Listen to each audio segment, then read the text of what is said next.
Distillery spent wash is a by product from all distilleries और इसका disposal एक बहुत बड़ा चैलेंज है, बट इसके अंदर बहुत सारा ऑर्गेनिक मैटर रह जाता है। तो इसको हम प्रोसेस करके इसमें से बायो सीएनजी बना सकते हैं और इस प्रोसेस को बायोमिथेनेशन बोलते हैं। तो इसका पहला फेज़ ये होता है कि कैसे हमने रॉ स्पेंट जो निकला उससे हम लोग गैस निकाल लेंगे और वो क्रूड गैस की फॉर्म में हम निकाल सकते हैं बहुत इजीली, और फिर इस क्रूड गैस को आगे प्योरीफाई कर सकते हैं और उस प्योरीफिकेशन के बाद जो अभी BIS स्टैंडर्ड्स हैं उसको मीट करते हुए हम इसको मार्केट में सेल भी कर सकते हैं, आइदर थ्रू पाइपलाइन और थ्रू सिलेंडर्स। तो ये एक प्रॉपर टेक्नोलॉजी है जिससे जितना भी डिस्टिलरी में बहुत ज़्यादा इस टाइम पे स्पेंट वॉश निकलता है, और रॉ स्पेंट वॉश को प्रोसेस करने के लिए बहुत एनर्जी भी लग जाती है और ZLD नॉर्म्स को कंप्लाई करने के लिए भी इसमें बहुत कॉस्ट एसोसिएटेड है। अब इसमें जब हम पहले प्रोसेस करते हैं, इसमें बैक्टीरिया डालते हैं तो एक गैस निकल आती है। जो भी हमने बायोमास लिया या ऐसा मटेरियल लिया जिसके अंदर बायोडिग्रेडेबल प्रॉपर्टीज़ हैं, सो इसके अंदर माइक्रोब डालते हैं और जो गैस को निकाल देता है उसको रॉ बायोगैस बोलते हैं। इस रॉ बायोगैस के अंदर मीथेन होती है जो करीब 55 to 60% होती है, CO2 होती है जो इसमें बैलेंस ऑलमोस्ट 40 to 45% हो सकती है, और साथ में H2S होता है, हाइड्रोजन सल्फाइड, जो 0.1%, 0.2% डिपेंडिंग अपॉन टेक्नोलॉजी हो सकता है, और वाटर वेपर्स होते हैं। सो मोस्टली 4 कंपोनेंट्स होते हैं रॉ क्रूड गैस के अंदर।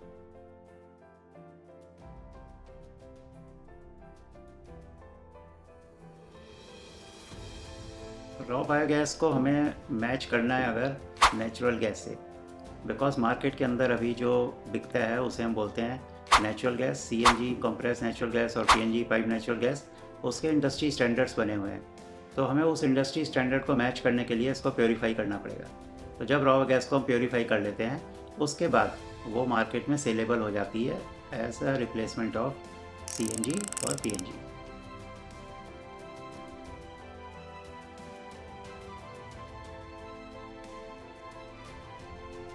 इसको प्योरीफाई करने के बाद जो इंडस्ट्री स्टैंडर्ड्स हैं उसमें 96% मीथेन होना चाहिए, 4% से ज़्यादा CO2 नहीं होनी चाहिए, और ppm के अंदर इसमें बहुत ही मिनिमल क्वांटिटी में H2S होना चाहिए, वाटर वेपर्स नहीं होनी चाहिए।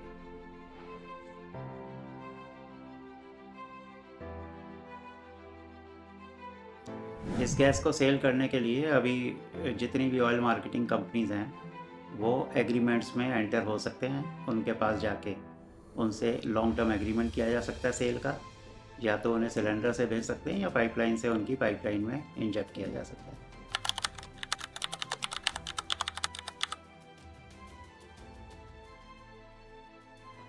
इस गैस को जब हमें सिलेंडर्स में भरना होता है तो ये बहुत ही लाइट गैस होती है, तो इसको हमें प्रेशराइज़ करना पड़ता है। सो अप टू 250 बार के प्रेशर के ऊपर हाई प्रेशर कंप्रेसर्स यूज़ करके उसको हम कंप्रेस करते हैं और फिर उसको सिलेंडर्स में फिल कर देते हैं।